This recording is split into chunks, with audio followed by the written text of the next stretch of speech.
রুদ্ধদ্বার বৈঠক শুরু হলো পুরুলিয়া পৌরসভায়।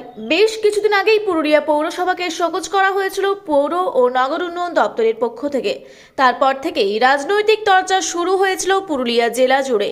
প্রশ্ন উঠছিল, তাহলে কি পৌরপ্রধান নবেন্দু মাহালিকে সরিয়ে অন্য কাউকে পৌরপ্রধান করা হবে, নাকি প্রশাসক বসানো হবে? এই জল্পনা এখনো চলছে।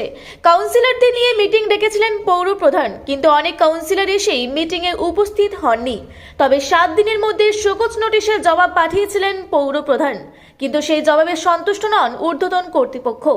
নির্দেশ এসেছে পৌরসভার বোর্ড মিটিং থেকে সকলের সিদ্ধান্ত নিয়ে শোকজের জবাব পাঠাতে হবে। তাই সোমবার দুপুর 12:30 নাগাদ পুরুলিয়া পৌরসভার গান্ধী হলে রুদ্ধদ্বার বৈঠক শুরু হয়। তবে এই মিটিংয়ে বেশ কয়েকজন কাউন্সিলর অনুপস্থিত রয়েছেন।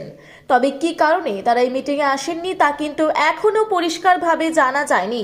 মিটিং শুরু হয়েছে 12:30 নাগাদ, তবে মিটিংয়ে কি সিদ্ধান্ত হবে এবং শোকজের উত্তর কি পাঠানো হবে তা জানা যাবে মিটিংয়ের শেষেই। অবশ্যই সে খবরও তুলে ধরবো আমরা, সেদিকে নজর রাখতে দেখুন রূপসী বাংলা মিডিয়া।